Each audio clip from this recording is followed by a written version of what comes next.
podcast you're about to listen to will be discussing and spoiling movies throughout the duration of the show. It is also riddled with bad language, so if that's not your thing, well, we tried to warn you. It's not possible. Listen, if there's one thing the history of evolution has taught us, it's that life will not be contained. Life breaks free, it expands to new territories, and it crashes through barriers painfully, maybe even dangerously, but, well, there it is. There it is. You're implying that a group composed entirely of female animals will breed? No, I'm simply saying that life, finds a way. Hello, everyone, and welcome to Monster Madness, a podcast dedicated to all sorts of creature features. My name is Erika Gwynn, and I'm here to introduce you to this wonderful show. Join with me on this episode and every episode are two men who are as vicious as the most docile Stegosaurus. With me is Daniel Gwynn. Hello. And Matt Stein. Your descriptions are confusing. Why is that confusing? Because why can't you just say it in these two assholes? Why does it have to be docile Stegosaurus nipples? Because I like to add flair to my intros. 37 pieces of flair? Maybe. Or Ric Flair? Ooh. I don't know his intro music. I'm trying to think of it. No one should scream woo right now because it is too late in everyone's house. Yes, it is. So before we get into this episode, and we're going to completely halt the Nick Flair conversation right now, a couple plugs. You can find us on all social media, Facebook, Instagram, and Twitter, and a couple others. Everything will be posted in the show notes. You can support the show in many ways. You can do Patreon, Himalaya communities, or you can buy show merch. Again, posted in the show notes. I don't want to go into that stuff too much because I am so excited about the movie we are talking about tonight. It's probably one of my favorite movies of all time. It's the 1993 film, Jurassic Park. Are you guys excited? Yeah, I was waiting for you to do the intro. I'm not like the bum bum bum bum bum bum bum bum bum. Take it away, Matt. No. Start singing. Mr. Hammond, I think we're back in business.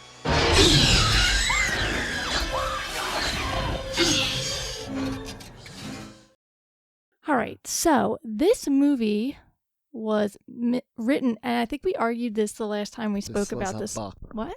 It was a book. It was a book originally, but we argued about the pronunciation of the author's name. It's either Michael Crichton or Michael Crichton. It's Cretan. It's not Cretan. That's a... How do you know? Because Cretan's a completely different word. Either way, he wrote the novel, the screenplay, along with David Cope. And this movie stars Sam Neill, Laura Dern, Jeff Goldblum, Richard Attenborough, Ariana Richards, and Joseph Mazzello, I believe is how you pronounce it. And we don't usually talk about composers, but it's John Williams, so you gotta kind of give him a little bit of a nod. Matt, what's the budget on this film? Tell me things. Tell me numbers. 63. Dollars? 6 zeros. 63 million. You just had to say numbers, so... That's a lot of money. So that's the mood you're gonna be in tonight, is it? It's been a while. I gotta make up for all the shit that I haven't given you recently. True, but you were sick that 1 week, so you kind of took off from being a douchebag, and then... Sorry. I will never do it again. Are you feeling better from your sniffles? I will fucking burn your house down. I hope nothing ever happens to my home, because the cops me are coming too. for you, because that's fucking on the internet. It was Matt Stein. I'm actually going to get "It was Matt Stein" with your address tattooed on my hand, so if anything ever happens to me. Just cut off the hand? Ooh, you didn't think of that, did you? I'm going to tattoo it somewhere You'd have to get it tattooed on your heart. No, fuck it. I'm going to Jason Bourne it. I'm going to get one of those little tubes, inserted into my hip or somewhere else in my body, and it's it's like a little an flashlight undisclosed thing. body location. Exactly. And it's like a flashlight, and you click it and it tells you something once you put it on a wall, and it's just be say Matt Stein did it with your picture. I forgot that they had that. So some taglines for this film. There's only a handful of them. Some of them are repeats, and some of them have to do with 20th anniversary ones that I'm going to skip. But okay, so the first tagline is "Life finds a way," which that's solid. That's pretty solid. Right. Can't be mad about that one. The only anniversary one I'm going to say is Remember, Return, Relive in 3D. Celebrate the 20th anniversary of the adventure 65 million years in the making. Nah. Everyone, Welcome to ... Jurassic Park. Unleash the Beasts. I think that one kind of just flopped on its face. I say that same thing when I take my pants off every night. I knew it. When I said it, I knew it. I know where he's going. If he's I knew where he was going. The face of disappointment was my favorite part. I just...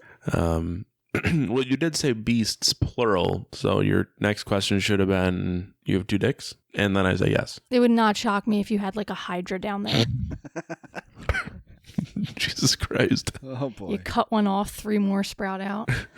Oh, that way. I was going to say, you ever see Anaconda with Ice T Cube? And Jennifer Lopez? Yeah, I fucking love that movie. That might be a hint to an episode next season.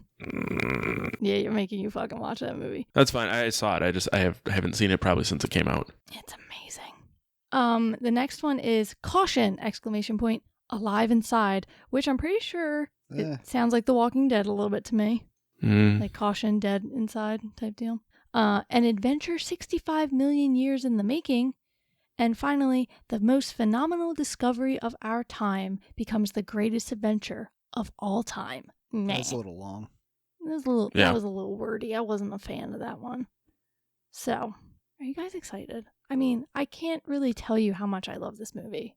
It's a good movie. It's a classic. I'm skipping all the way to the end, basically, in revealing how much I love this movie, but I can't help it because it's just so damn good. But I digress. I think it's the most perfect movie. So, this movie starts out with you see like a jungle scene. You right there, Tappy? I'm good. You're doing like a slow clap for Jurassic Park. But like nobody can see it or really hear it because you're doing it like in between your thighs. You're doing like a thigh clap. You're like itching. What is wrong with you? How to do this. So this movie starts out with a bunch of people in the jungle. You see them wearing hats that say Jurassic Park on them. They're like hard hats. And they're these workers. They're transporting some sort of animal from a container into a area, like another container? Yeah, not another container, but more like a confinement. It's more open, but it's still a confinement, like they can't get out of it. But it goes terribly wrong. A worker somehow falls in between like the entrance of the confinement and the container. Something grips him, and there's lots of screaming, and then this wrangler begging them to shoot the creature inside, and you hear like these crazy animal screeches and stuff like that. And then you hear gunshots go off and then it fades away. Your next scene is a lawyer being pulled along like a river on the I don't even know what you would call that. It's a boat. It's not a boat. He's not on a fucking boat. He's literally like a canoe. He's not on that either. He's literally standing on like a raft. Basically what Rose stole from Jack, the fucking door in Titanic, and he's being pulled along like he's on a raft. It's not a raft. Either way, he's getting pulled to like this area where these guys are digging for amber, and what they're looking for is bugs encased in amber from like prehistoric times. Because fast forward, that's how they get the dinosaurs. So, I mean, there's a lot of like science-y stuff in this movie, but what's really exciting is, for me, not so much the dinosaurs and everything, but like the characters that they introduce, because they're like these really unique like scientists and characters and all this jazz. You meet Dr. Alan Grant and Dr. Ellie Sattler in a desert in Montana. They're digging for fossils, which I think is probably one of the coolest jobs in the entire world, is to be a paleontologist. I don't know if you guys agree, but I think that's a pretty bitchin' job, and I kind of wanted to do it for a while.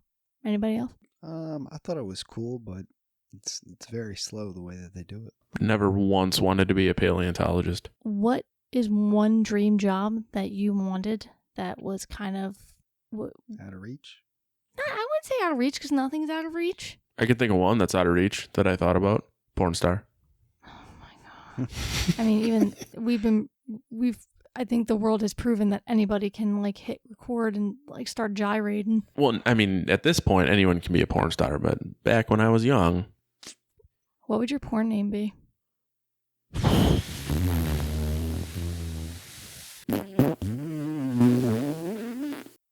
Is it a fart? Because that's what it sounds like. The porn star formerly known as...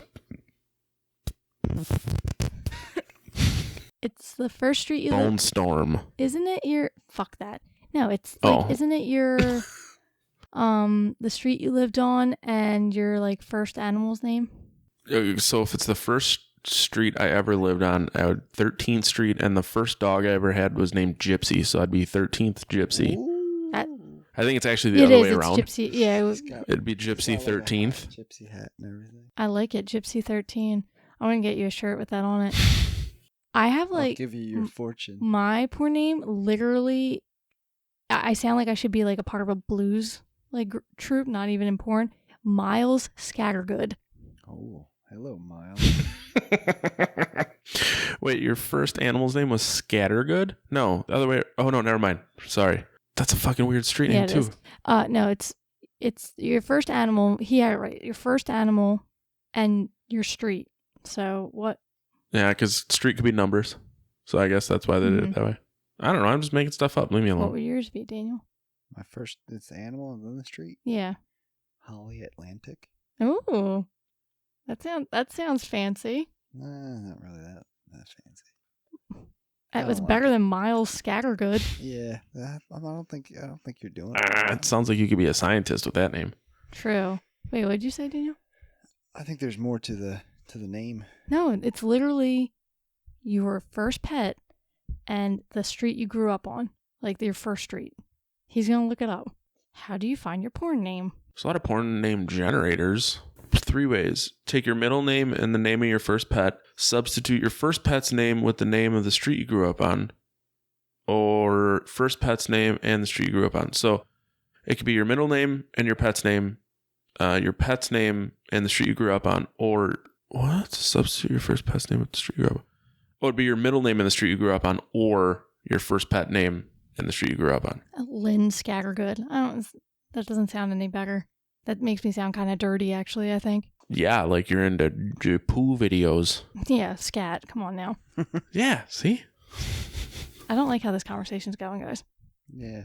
There's also a name generator I think I'm going to toss. Let's see. Enter your name. Okay, let's see what we got back here. Daddy Jiggler. I will never... I'm changing your name in my phone right now. Daddy Jiggler? No, because in like 2 months, Dan's going to see it and be like, well, no, remember... He's not going to remember. Daddy Jiggler? You think he's going to forget? I probably will forget. Fine. Like, who the fuck We'll are you totally calling forget. Daddy? Who the fuck are you calling Daddy? Oh my god. Anyway, Jurassic Park. Oh gosh. So basically, you meet... I can't believe Daddy Jiggler. I think I might rename the podcast. To the Daddy Jiggler Hour? Oh, oh my fucking god. That's what we're going to call when you read kid books and do ASMR for bonus content. You heard here first. That's how I end up on a list. I'm pretty sure you already are on a list. And 2 of them. Anyway. So you meet Ellie Sattler and Alan Grant, and they're digging up this velociraptor. And they're in the deserts of Montana. It's very hot. It's very desolate. And they're with a group of other paleontologists. And it's very important work to them. There's some banter between Ellie and Alan about having kids because they're in a relationship. And Ellie really wants them. And Alan's just like, they kind of smell. And they're annoying. And I kind of just want to be out here all the time and not have to worry about it. So you kind of see where the dynamic of their relationship is at while they're happy together. There's definitely going to be some like friction. Eventually, probably, because they want different things. But as they're talking, a helicopter comes down and it disrupts their whole dig site because there's a bunch of sand and rubble just moving and going over to the new fossil that they dug up. Alan runs to his trailer and he opens up the door and accosts this older gentleman who's popping a bottle of champagne that Alan has saved in his fridge for like a special occasion. Who knows what that occasion was? Whether it's finding like a giant dinosaur or something along those lines. But he was really pissed. He's like, hey man, we were saving that. And the guy's like, yeah, for today, because this is basically going to be the best day of your life. Ellie eventually joins them and they talk about the fact that this gentleman who is, oh my god, what is the freaking... Mr. Hammond. Sorry. I had like a complete brain fart. So it's Mr. Hammond, and he's been giving Alan and Ellie and their whole team $50,000 a year to dig. Yeah, to dig, to do their job. So if you don't know anything about paleontology, I kind of have like a weird obsession with it. I watch documentaries about it, fossils and dinosaurs and stuff like that, because I think it's really cool, but that's just me. It is a very difficult job in the sense that money is really tight. I mean, people are fascinated with dinosaurs, but only to a certain point, it seems. Like, when it comes to like the funding, it's really difficult. I saw one documentary where they found a shit ton of these full body fossils of, I want to say Triceratops or something like that. That's wrong, but I forget what it is. I couldn't pronounce the name even if I tried. They found a whole like lot of them, and they had to stop their dig because they ran out of money, and then a mudslide happened, and basically every ounce of progress that they made was wiped out in a second, and it basically set them back like 18 months of digging because it's just so expensive to fund, all those people being there, the resources, all this stuff. So getting $50,000 a year back in 1993 was probably a shit ton of money. Probably. Yeah. I don't know how much that stuff costs, so. I mean, you have to think, if there's at least 20 to 25 people at a dig site, I mean, they're basically living in trailers and tents, but you have to have the money to... Well, it seems like only, what's-his-face is getting paid. Seems like the other people could be, like, interns or something. Yeah, but they have to get, like, food for them and shelter and all this other stuff, like basic needs, because they're usually in the middle of nowhere because... dinosaur fossils can only really survive in like certain climates. That's why like you don't find a lot of dinosaur fossils like in our area, and I doubt you'd find them in like Wisconsin because of just the climate there. It gets wet, it gets cold, and things deteriorate. Hot areas, it really hardens it into rock. You know what I mean? And that's at least the very basic knowledge of what I learned. Paleontologists who I doubt are listening to this, don't come for me. But basically, Hammond says he wants their help to look at a park that he has built in Costa Rica. He's leased an island from the government, and he wants their professional opinion on it. He kind of wants them to sign off on it and give their endorsement because they are the top minds in paleontology. And they're like, what kind of park is it? And he's like, you'll see. Like, I can't describe it. Like, you're going to see. And they're like, well, I don't know. It's not really like our bag. We got a lot of stuff going on here. And he's like, I'll fund your entire research project for 3 years if you come down to fucking Costa Rica and look at my shit. And they're like, done. Sign. I'm there. And next thing you see is them on a helicopter going to Costa Rica. There was a quick scene where you're introduced to a man named Nedry. He's a... Who? Nedry. Who's Nedry? Oh my... So Nedry he's like an IT tech guy for Jurassic Park. He works there, and basically what he's doing is he's made a deal with a competing company that wants to steal the science that Hammond and his researchers have been working on for the last decade. He's going to sneak out specimens and all this other stuff out of the park and give them to this competing company. And I think they gave him like $1.8 million to do it. Like, they gave him a lot of money to do it. And basically you see that whole transaction set up. I can't remember if it's before or after the scene I'm about to discuss, which is when they eventually make it onto the island. They go in through... You forgot the... No, I'm there. What the hell does that mean? What is that? Oh, Ian Malcolm. You just want me to do the stupid laugh. Yeah, that's so you meet the first time on the helicopter. So you meet a couple other people on the helicopter. You meet this snotty little lawyer who you saw in talking to the one guy in the beginning of the movie about Amber and stuff like that and what yada yada yada. He's like this snotty little lawyer who he works for the investors of the park and all this other jazz. And you meet Jeff Goldblum's character, Ian Malcolm, who he's a chaotician, mathematician, like weird scientist, obscure kind of dude. He's dressed head to toe, all in black. He's unbelievably handsome. Fancy. Yeah, he's super fancy. Chest hair showing. I don't think he has any chest hair, actually. He does. Yeah, I don't think so either. Doesn't he have a little No, patch? he glistens like the sun. Mm-hmm. He's just like really obnoxious, and he just tries to be like this cool guy. He's like constantly like chewing gum and all this other stuff, and he has this infamous laugh. And I might link in our show notes this remix of his laugh because people fucking love it. He's just basically like har har har har har har har.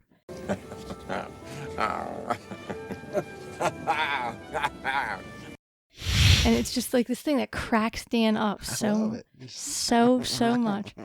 Yeah, every once in a while I'll do it and he just like dies laughing. I don't know why. But they land at the park and they're taking Jeeps to the main hub. And they eventually stop in the middle of this field. And this scene literally makes me kind of like well up every single time I watch this movie. And you both can fuck off because I know you're going to judge me. What? Shut up, Daniel, with your hand puppet of a fucking Brachiosaurus. But they stop and Alan Grant is like kind of like looking around and he is like stunned. You don't know what he sees. He takes off his sunglasses and his hat, and Ellie had picked up a leaf while they were driving through, you know, all the shrubbery and stuff. And she's like, I don't understand like how this is here. She's like a paleobotanist. Like that's what her jam. She's like, this thing has been extinct for thousands of years. How did they even like replicate this? And Alan gets her attention. And she stands up too, and her mouth has, like, her jaw is dropped. And you see for the first time in the flesh a full-fledged dinosaur. And it's a Brachiosaurus. It has like a 30-foot neck. It's fucking huge, this dinosaur. It's munching on trees. Yeah, exactly. And it does like this, like, it jumps up to bite off the tree. And one leg up. Mm-hmm. And you have like this amazing John Williams score going on too. So it's just like music and this incredible sight for the first time. Like, You're just in the corner just crying. What the fuck ever. I cry at a lot of stuff and it's a beautiful fucking scene in a movie, okay? It is a beautiful scene. I don't care what anybody says. I'll die on that hill. So Ian and Ellie and Alan are just completely stunned about what they're seeing, and they're like, how did you do this? And Mr. Hammond's like, I'm going to show you. So eventually they go back to like the main like science hub of Jurassic Park, and they go on this tour, and it's basically explaining all the science behind how they created the dinosaurs, where they got the DNA from, how they put in frog and amphibian DNA to fill in the blanks that were missing, because they got like these mosquitoes that, you know, fell onto trees and the sap, and then it turned into amber and blah blah blah blah blah, fossilized, and now they have dino DNA and all this other shit. So eventually they keep touring the park. They find out that there's T-Rexes, that there's raptors, that there's Dilophosauruses. I'm mispronouncing that wrong, but just a shit ton of fucking dinosaurs. Raptors? Did you say that you bred raptors here? So it's just a lot, and like they're overwhelmed. But at the same time, Hammond's trying to get them to be like, this is an amazing park. Kids are going to love coming here. Adults are going to love coming here. And the lawyer is just fucking shitting a brick of joy because he's like, we can charge like $10,000 a ticket to come here, which I would never fucking pay. But he's like, we're going to make so much money off of these dinosaurs. And basically what Hammond expected the paleontologists to say and back him up and be like, yeah, this is going to be great. Let's do it. Let's sign off on it even before we see the park. They're kind of like, you're fucking with stuff that you shouldn't be. Like, nature finds a way to kind of just come at you, and, you know, you're thrusting these animals that have been gone for 65 million years into, you know, the 21st century. It's kind of going to be hardcore and messed up. But they're like, let's see the park first before we make a final decision, which is a horrible, horrible idea. So before they go into the park, these two kids arrived, and they're Hammond's grandchildren, his granddaughter Lex and his grandson Tim. And they get into the Jeeps, and the Jeeps are like on this track that pulls them and all this jazz, and they go to start the tour. The tour starts off like on an annoying start because none of the dinosaurs show up, even though they try to bait a T-Rex to come with like a goat and all this other stuff. The Dilophosaurus doesn't show up. It's just, you know, it's kind of like a no-show. Eventually, they get to a part in the tour, and Alan notices something afar, and he literally just hops out of the automated Jeep and runs towards it. And you find this sick Triceratops, and he lays on its belly as it's breathing, which is like an iconic scene and stuff like that. And while they're there, because everybody gets out of their Jeeps then to see everything, there's a huge fucking storm coming to hit Costa Rica. It's also a huge turd. I didn't get that far yet. No, you're about to. I'm about to. God, jumping the fucking gun. But basically, Ellie's asking, like, before everybody kind of departs because the storm is coming, like, what's wrong with this Triceratops? Like, why is it so sick? And they're like, we don't know. It happens every 6 weeks. It's explained more in the book what is going on, but she's like, it looks like they're eating West Indian lilac, which is actually what the animals were doing. But do you think her character would actually put her hand that far into a shit? Well, me and you had a discussion beforehand about what it would be like for someone who spent their entire career life, or even life,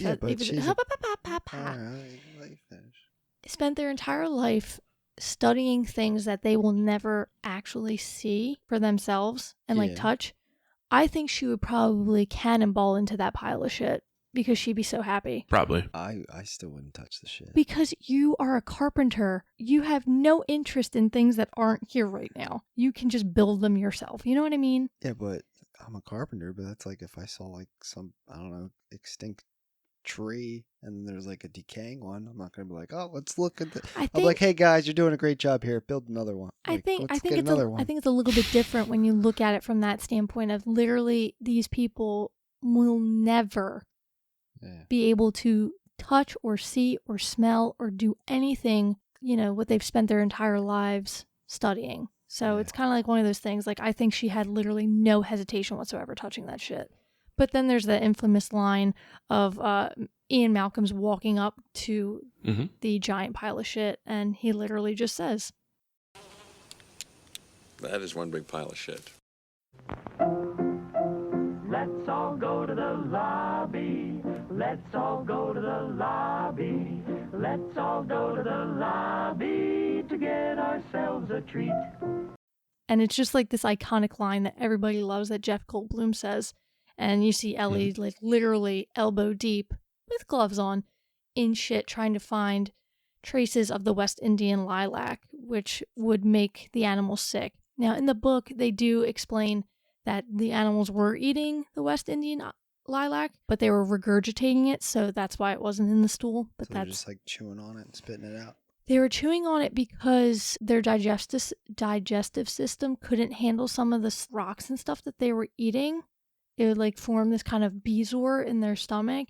So to get it out, they would eat the West Indian lilac to force themselves to regurgitate. They would kind of go into a coma-like state, but they would get out of it. It's like an instinctual thing that they knew to do.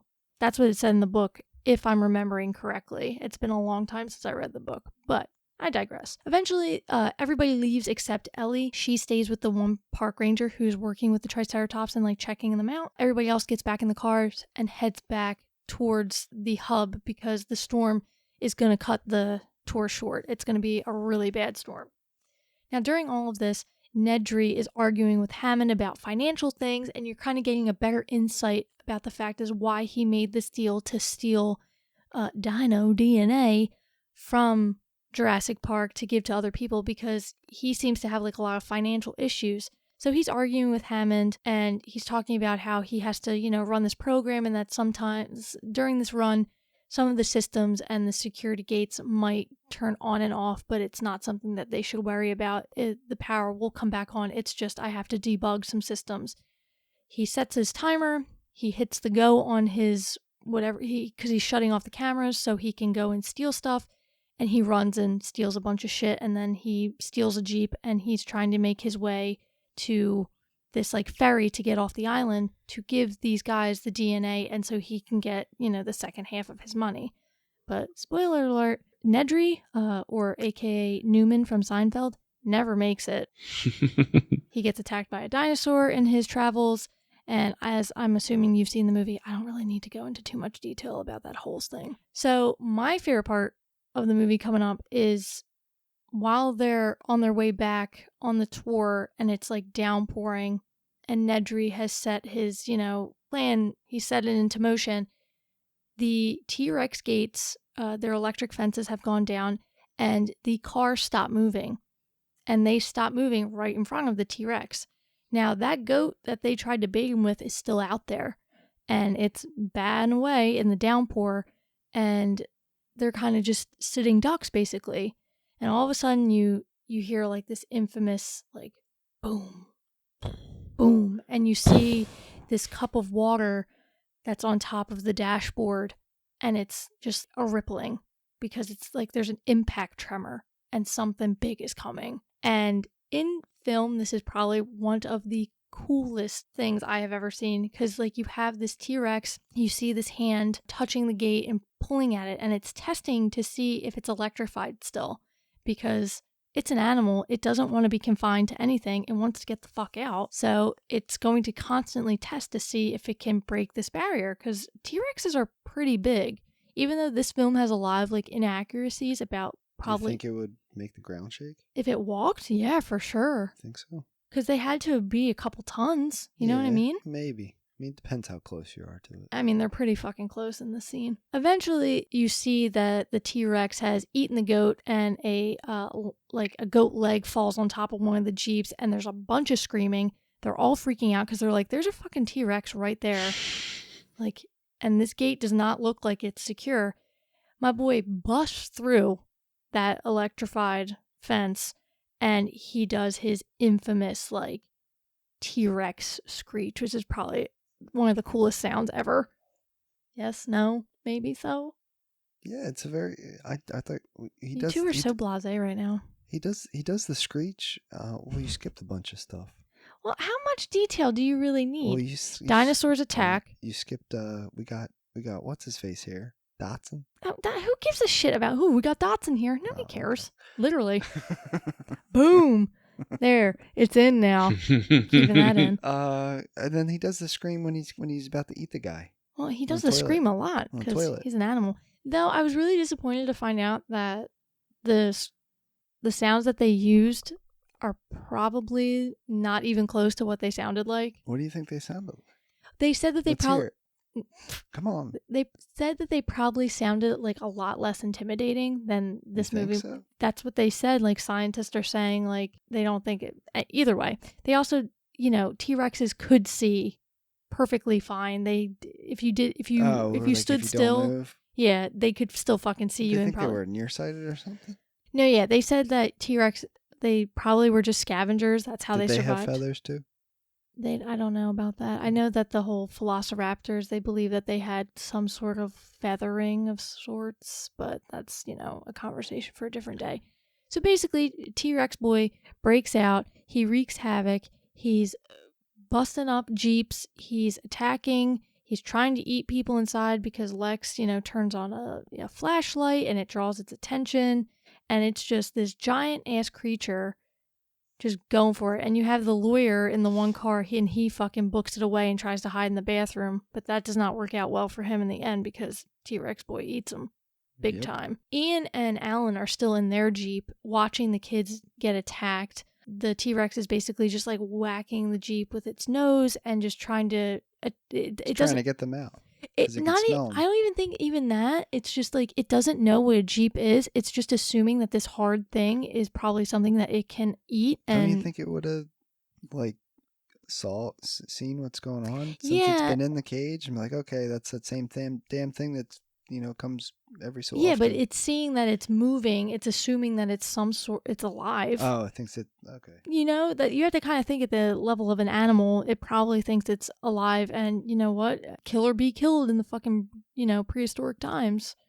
So Alan and Ian, like, you have to think of what you would do in that situation. There isn't anything that you're not gonna win against a T-Rex. End of story. So Alan finds a flare. And he uses it to distract the T-Rex to get it away from Lex and Tim. And he gets its attention. He's waving it on kind of like an air, traffic controller on the fucking, tarmac. And he throws it away. The T-Rex starts to walk towards it. But Ian, thinking he's helping, comes out of the Jeep and he has another flare and he's screaming at the T-Rex. And he's screaming at Alan, go get the kids, make sure the kids are safe, And Ian is then fucking booking it because T-Rex boy is coming at him. And he throws away the flare, but that doesn't matter. The T-Rex still sees him. And he whacks him with his nose. And Ian goes flying into the bathroom where the lawyer's hiding. And that's when the T-Rex eats the lawyer. Chomp, chomp. That's like the first, blood and, The first dino murder? The first dino murder, yeah. I couldn't think of what to say. No, the it's first the dino second. murder.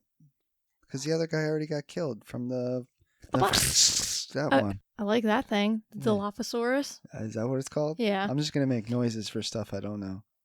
I'm not good with dinosaur names. Dilophosaurus. There it is. I like it. So after that, the T-Rex is kind of distracted while eating, Mr. Lawyer Man. And Lex, Tim, and Alan are still at the car. And the T-Rex eventually comes back and still tries to push the car over the edge of the this kind of, I don't know, would you call it a ravine or something along those lines? There's a bunch of trees and then a huge drop. So Alan, I think it's just its pen. So it's at a different it's level. A weird hole in his pen that just seems to kind of appear out of nowhere. I think it's so when you look at the T-Rex, you're not looking up, you're looking at it if you're looking in the car, you're probably going to see its head, more of its torso. So they just put it down there for a better perspective. A better what? Perspective. There you go. I like to give you a shot. So the T-Rex, the T-Rex is pushing the car while Alan's trying to get Lex and Tim out. He gets Lex out, but Tim is stuck because his feet are pushed into the ground and the mud. And eventually they have to kind of rappel down a little bit because the T-Rex is literally pushing them over the edge of this cliff. Alan and Lex get down, the car goes flying into a tree, and it gets stuck. So eventually the T-Rex can't fall down this giant hole to get to them, so it moves on, and now it has free roam of the park. Alan and Lex clean themselves up, kind of smack their faces, because that's pretty shocking to get attacked by a T-Rex. You don't really expect that to happen to you any day of the week. And Alan goes to get Tim out of the tree. He gets up to the car because it's pretty high up, and eventually they're making their way down the tree while the car is kind of looming above them. And while he was getting him out, he turned the wheel or something, and it kind of repositioned the car. So as they're making their way down, the car starts falling towards them. Go. Yeah, and they have to make their way quickly down this tree, and eventually the car falls on top of them, but in a way that it doesn't hit them. They fall into the seats type deal, and they're fine. So they're in the park, they're trying to find shelter. They eventually fall asleep in this tree and wake up to brachiosauruses. Meanwhile, Ellie and this hunter guy, that's all I can kind of think of him because I never remember his name. They got rid of him pretty quickly, right? After that. What? The other guy. What other guy? Doesn't he die off pretty soon? Yeah, I mean, he dies off the next morning. Yeah. I can't remember his name, though. That's why I don't remember his name. Yeah, exactly. He's basically kind of this gamekeeper. He's the ranger for the Yeah, he's park. The gamekeeper. He knows all about savanna animals and stuff like that, and so they brought him on to kind of basically watch the velociraptors more so than anything. Him and Ellie go to find the kids because they know that something is going on. The cars are offline, and Hammond wants his grandchildren back safe with him because they rebooted the system. Not yet. He knows that the systems are down, so he knows that these animals, if they realize it, they can get out of their cages, basically, if they try hard enough. So he's like, go get my grandkids, and Ellie and this guy go. They find the car, the one car that is totally fine. The other car is completely missing, and they can see that it has fallen down this cliff. And then eventually they find Ian Malcolm, super bloodied up. He had put a what the hell is that called when you Splint. A splint. He splints his own leg because it's fucked up to shit. And they find bits and pieces of the lawyer, and in the background they hear rumblings and screams of the dinosaurs, of the T-Rex. I don't think they realize it's the T-Rex because they had never seen it, but they know something big is out there. Let's get in the car and let's go. As they're driving away, the T-Rex comes out of nowhere and starts chasing them super quickly. They eventually get away, as per usual. They get back to the hub. They decide that they need to reboot the system and get everything back online because they need to make phone calls. They need to find where Alan and the kids are and all this other jazz. So I forgot to mention Samuel L. Jackson's in this movie too. He plays one of the park techs, and he volunteers to go to the other side of the park, basically. It's not the other side of the park, but the other side of where they're at, to go reboot the system. Because they have to reboot a part of it at where they're at, and they hope that it would come back online, but if not, then they have to go to this other place. And spoiler alert, doesn't come back online, so they have to travel. He goes, but he doesn't come back. Nothing changes, and they wait for hours. They basically wait all night long, and nothing happened. So the next morning, Alan and the kids wake up, and they're trying to make their way back to the hub. They see the T-Rex. They see a bunch of other dinosaurs. They realize that, the animals have been breeding inside the park, and that shit's going a lot worse than Hammond had anticipated, and the scientists too. On the other storyline, you have Ellie and Hunter Guy going to try to find where Sam Jackson went, and as they're walking to the other side, Hunter Guy realizes that the velociraptors got out, and not only did they get out, but they're hunting Ellie and Hunter Guy. And so he's like, you need to run. I can see the one, and I can kind of sense where the other ones are. You need to run right now. So Ellie books it. She gets to the reboot center is what I'm going to call it. And Hunter Guy gets his ass eaten by a bunch of raptors, which that has to be a fucking way to go. Yeah, it's probably very painful. On my list, it is not on the top of my list. I don't ever want to be eaten alive. Then no. I'd probably be quick. I'd do it. All right, we have one vote for Velociraptor death. Well, So just gonna outrun Matt. That's not hard to do. Oh, shut up. So Ellie makes her way to the reboot center, and she has to maneuver her way through all these different corridors and stuff like that. And eventually she finds all the gates, all the electric fences, all the power buttons, everything. She finds all basically the go buttons. And she's on a walkie-talkie to Hammond and Ian Malcolm, and she starts, hitting power on all of them. The electric panel? Yeah, the electric panel, thank you. So during that, Alan and the kids are closing in on the main hub where everybody's at, basically. And they reach a fence, and they realize they have to climb over it to kind of get to where they need to go. There's no hole in it. There's no way, even though I'm pretty sure they could have fit through it. That's what I was thinking. 100%. At least the little boy could. Yeah, the one who gets electrocuted. Right through that damn thing. Yeah, this little kid gets electrocuted, but he full on could have fit through that hole. But that's fast forward. What?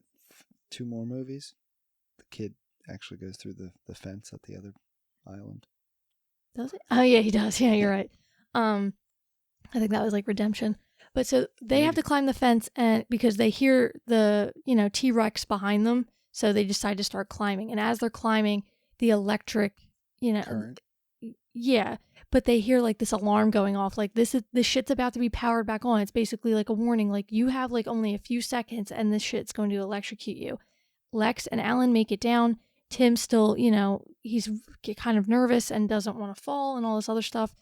And Alan's like, you need to jump into my arms, I'll catch you. And so they're doing a countdown, and naturally on 3, Ellie hits the power on that one, and Tim gets electrocuted. He's fine. He's just a little bit, I bet you that would have blew off his hands. I bet you that would have killed him. That too. Yeah, wouldn't have felt good. How much volts do you think it would be to hold back a freaking T-Rex? Well, not only that, but the fall. I mean, I know he gets caught by Alan, but there's a lot of factors. It's some birds land on a freaking electrical pole outside and they lose a leg. True. So I'm just saying, that guy, he would have blew something off. If we're talking reality, I probably wouldn't even have made it this far. I would have probably died in the Jeep. They'd have to have a brown bag in there for you. Dinosaurs. Oh, I'm panic attacking? Yeah. Well, here's the thing. In all reality, as awesome as this would be if it was real, I would never fucking go there. They're trying to do it. They are trying to do it, but I would never. Would you go there? Would you go there, Matt? Fuck no. He would. He 100% would. Yeah. I also don't telescope for dinosaurs. Do you think there's a part at the amusement park where you could eat the dinosaur? You get a T-Rex burger. Matt would eat that shit. Or an egg. No, I totally would. One of those. Imagine getting one of those omelets. Yeah, this big. It's like an ostrich egg. Big omelet. Feed 10 people. The internet seems to think that a electric fence in Jurassic Park would have been a minimum of 10,000 volts, which would have killed a dinosaur. So it would have disintegrated this guy. Could you imagine if they did all that work, got all those dinosaurs, bird them, and they're died. They'll totally be able to handle it, and the T-Rex is just and it just fucking crumples. Years down the toilet. So, literally decades. So they resuscitate Tim. He's totally fine. He's just a little zapped. And they make it back into like the visitation center of Jurassic Park. Alan is looking for Ellie. But Ellie, after she turned everything on, she's like super excited. She's like, Mr. Hammond, I think we're back in business. And no, the phone's right. No, hold on. She leans back, and behind her is kind of like these electrical pillars of some sort, and a fucking raptor somehow got in there and is coming at her. She screams, she tries to get out, and she eventually locks the one raptor in this like kind of caged area, and she backs up slowly against the wall, and an arm falls on her shoulder, and she's like, oh, Mr. Samuel L. Jackson, because I don't remember his name. And was it his arm? Oh, it was his arm. And it was just his arm, because she turns and it's literally the severed arm of Sam Jackson, because he must have gone there, must have been attacked by the raptors, and never obviously made it to turn on the power. So she starts booking it out of this place, and she makes her way outside, and she must have rolled her ankle real bad because she's like limping all of a sudden. And she meets up with Alan. While these two are, reconciling and hugging in the middle of the open Jurassic Park field, Lex and Tim are eating, because I'm sure they're starving. They probably haven't eaten in about 24 hours. And all of a sudden, Lex notices the shadows of dinosaurs walking somewhere like near them. So she takes Tim and they go into this kitchen. And this is probably the best scene of the film. They're hiding in the kitchen, and best scene? You don't think the Velociraptor kitchen scene is the best scene? No. What do you think is the best scene? Not that one. I think the best scene, one of them, is like when the T-Rex is chasing the Jeep. That's exciting, but nothing is more suspenseful and like has you on the edge of your seat than this scene. Because it's not like everything else. Like, you have a T-Rex blowing shit up, trying but like to be smart and like outsmart them. No, it's not even that, because it's quiet. There isn't a score during this. It's literally... It's not quiet. The thing's making tons of noise. It starts scraping things. What I'm saying is it's not like literally like a T-Rex like boom, boom, rah, like coming at you. What's not a T-Rex either? This is a Velociraptor. I motherfucking understand. What I'm saying to you, it's suspenseful. It's the best scene in the film. I'm dying on the hill. What do you think, Matt? Chime in. I agree. It's way more iconic than the one you're talking about. Yeah, fuck yeah. And that's the only time we ever agree on anything. All right. I'll win the next one. No, you won't, because you're not even winning in Questions of the Damned, but... Whoa. Oh! Whoa. I'm sorry. Anyway, so they're in the kitchen, and they're trying to figure out a way to maneuver without them seeing them, and you have two velociraptors in there. They're communicating with each other in like these odd ways, these kind of like Clicks. yelps. That and like yelps. And so Lex and Tim start kind of crawling on the floor, and eventually like they hit like a bunch of spoons, and the velociraptors like obviously beeline to where that noise is, because they don't know what a kitchen is. Obviously, they don't understand the metal, they don't understand anything. They're hopping up on shit. And eventually Tim like kind of gets like that paralyzing fear that he had like on the fence, and she's like all the way at the other end of the kitchen. She's like, you need to fucking come with me. And he's just like, nope. And eventually she takes a spoon to distract them and kind of just like books it another way to get them away from Tim. And this is like a full like decked out like in silver like chrome kitchen. And so like there's a lot of reflection, there's a lot of, shininess. Yeah, it's like all stainless steel. Yeah, thank you. Stainless steel. I don't know why I couldn't think of that. So Lex, a velociraptor sees Lex, and she's making her way, and she gets into like this, it's not an oven, it might be like a container, like a giant bread basket type deal, but she's trying to like pull down, the cover to protect herself because this velociraptor is coming. But what you don't realize until, the last second is that this velociraptor dives, but it's diving at her reflection and kind of like knocks itself out and kind of jars itself.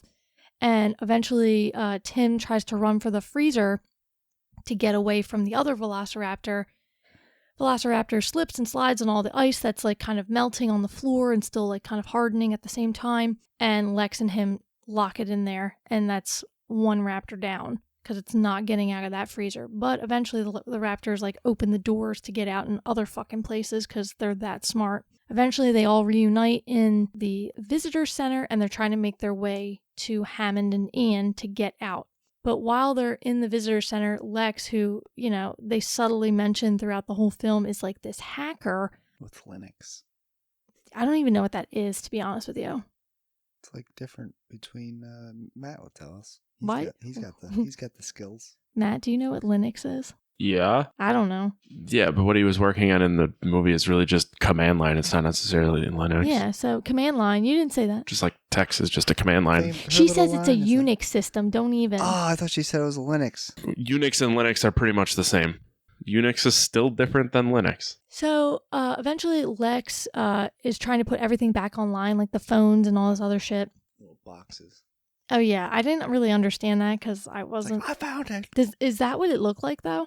I don't know. I'm asking Matt. Yeah. Is that what if you wanted to navigate that system, is that what it looked like with those weird fucking boxes? I mean, it could, but not usually. It's just text, and you have to like commands to get around. Okay, so they fancied it up. Yeah, you could probably run something to show boxes, but no, normally it's not. All right, I was just curious. So Lex is going through like all these boxes to kind of try to find the security system because the Velociraptor's trying to get through the door at the same time, and Alan and Ellie are trying to hold it, and Lex is trying to find the locks. Eventually she does, but that doesn't stop, the Velociraptors eventually getting to them. They climb into the ceiling to try to escape them, and eventually they make their way down to the main entrance of the visitor center. They have to make their way down to the floor because these raptors are coming for them. They need to get out of here, blah, blah, blah, blah, blah. They eventually all fall to the ground, but the raptors are already in the room with them, and I believe there's two, because I think like the other one's stuck in the freezer. Yeah, the other one's stuck in the freezer. The other one's stuck in the reboot room, and they're surrounded. And I mentioned this to him. I have a huge crush on Laura Dern, and the scene of her where she falls to the ground and like looks up when the Velociraptor hisses, I'm like, she looks so hot. It's unreal. Like, she's just flawless. I'm not trying to objectify, but she's like literally a flawless human being in that shot, and just the whole movie. But I digress. So the Velociraptors are surrounding them. Alan, Ellie, and the two kids, they're kind of just like holding each other. Basically, they're like, well, this is fucking it. I'm going to try to punch my way out of this, but I don't think it's going to work. And then all of a sudden, T-Rex comes in and fucks up those Velociraptors' day. He bites them, he flings them, he throws the one, which is my dad's favorite scene. He like grabs it with his mouth and flings him into the fossil, and he dies. And they watch him do this for like a brief second because, I mean, even I would be like, this is fucking awesome. This T-Rex is kicking ass. But then I'd be like, we gotta go. But then they leave, and as they leave, the whole welcome to Jurassic Park banner falls, and I'm welling up as I'm saying it. The T-Rex screams. The T-Rex screams. He does. I know. The T-Rex shouts, and Hammond and Ian pull up in the Jeep at the perfect time, and they leave. They get on the helicopter, and that's basically the end of the movie. They're just like, they got out. They left. They're leaving Costa Rica. They're leaving that whole park kind of to just be, whatever happens to it, and seeing credits. That's the end of the movie. And that is the very long-winded. I pulled a U, but this was the long-winded version of Jurassic Park. I think if that really happens, that park would be running in like a month after that. Probably. Like, let's just go back and clean it up. Just tink, tink, tink. So we got to make some improvements. Why are they so Italian? Why are they Mario? We got to make the improvements. I don't know. Weird. But seriously, though. If you knew that it was... If it was safe, yes, I'd go there. Well, there's no way to know for certain that it's going to be safe. You can't guarantee safety. Well, the newest movie where they have that ball, just keep me in the ball. And that hydro dinosaur, ate the ball. Yeah, well, just don't do that. Don't make any fake dinosaurs. Well, now that I have very long-windedly, and I almost apologize, but the movie's really that great, so I will always talk about it in great detail. Now that I'm done that, it is now time for Questions of the Damned.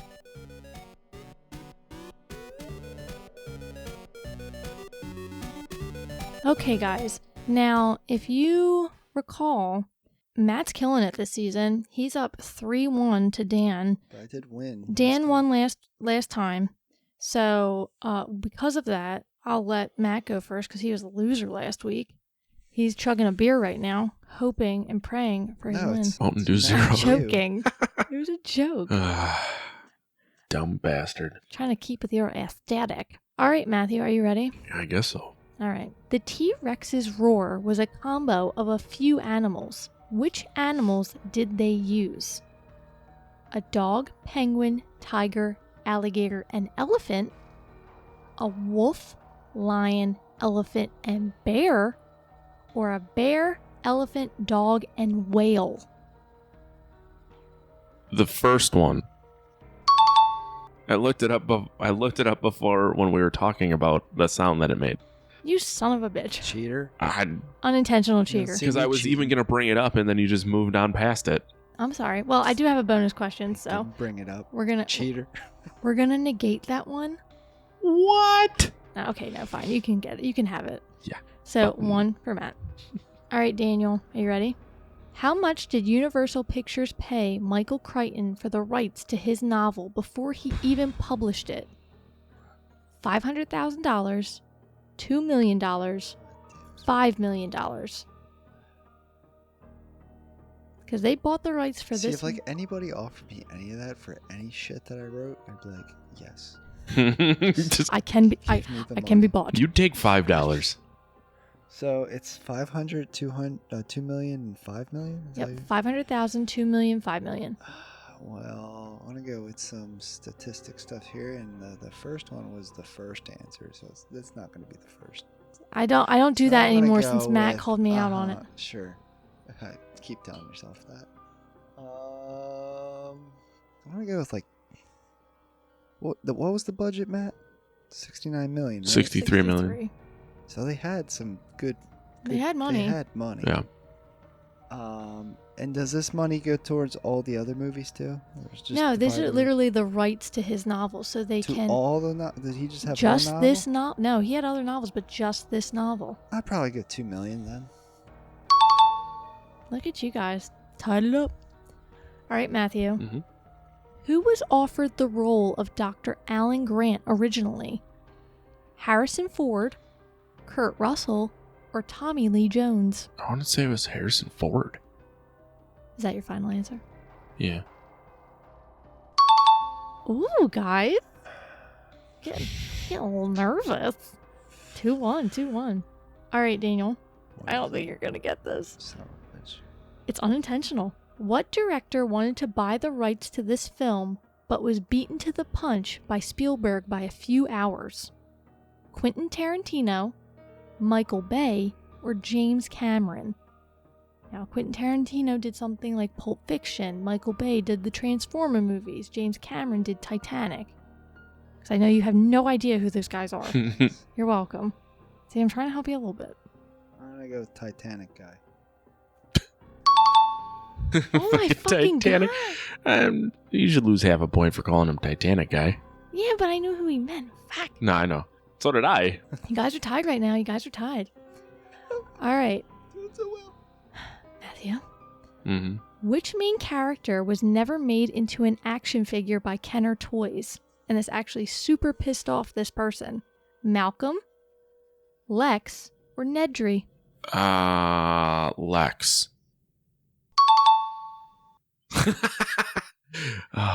I'm so sorry, Matt wins. Bullshit. You'll be okay. Wow. It's his season. Or do you guys want to know what the bonus question was? You No. didn't Sure. give it to me. This is a bonus if it was a tie. No, I'm gonna save this for the end of the season in case we have to do sudden death again. Oh, that works. Oh, okay. Yeah, never mind. works. I don't have to do more work. How many more episodes we doing? Do I even have? I think we're at the going half. back? I think we're at the We're halfway about the point. halfway So point. you. So I have to have a winning streak. Yeah, you need to Yeah. fucking kill him. But here's the thing with How these. many questions are you doing? I do 5 questions every round, All right. Mm-hmm. so there's a chance for there to be. There's always a chance for everything. I can't control that he's just killing it. No, there's only a chance if one person gets the answer wrong, let's deal. Yes, but I'm just saying, like, he got every answer right. I can't control that he's killing it. You shouldn't use my name. Dodson! Dodson! We've got Dodson here! See, nobody cares. Now that we're done with questions of the Bounce, dam go, and wow, wow. Matt is killing it, Would we watch this movie again? Are we happy? Do you guys love this movie as much as me? I love this movie, as you know, because we watch it all the time. True. If it's on TV, we watch it. True, and our daughter If it's on the Plex, we watch it. Yes. If we own it, we watch it. So we watch it all the time. If we think about dinosaurs, we watch it. Truth. Matt, what do you think? I mean, I wouldn't say that I'm going to go like...